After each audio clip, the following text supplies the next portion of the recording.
Kana bitaw mga hawan mo niya, napadyod babaw sa bukid. Mauni ang pinaka-relax nga kaon, kay grabe sad kanindot diri nga view. Kita kay ang city light sa Pampanga.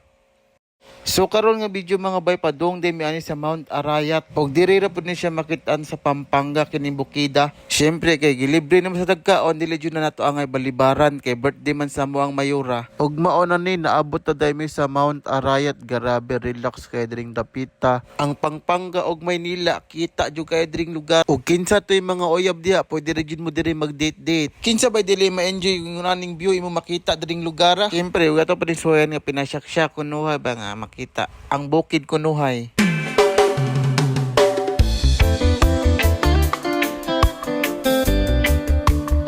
Ug wala nagdugay, dali ra jud kay ni sa pang-adlaw, ningit-ngit na gyud. Namiya bitas pamati kanang naka sa mabaw sa bukid ba nya.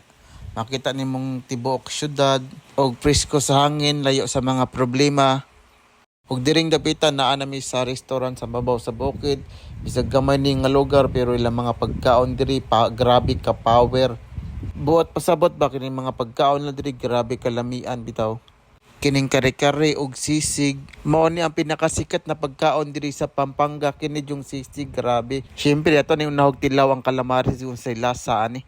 Ang pinakapiti diri kini yung sisig ug ang kare-kare. Mamaya na pagsamayan din sa isang linggo. Ah? Meron daw.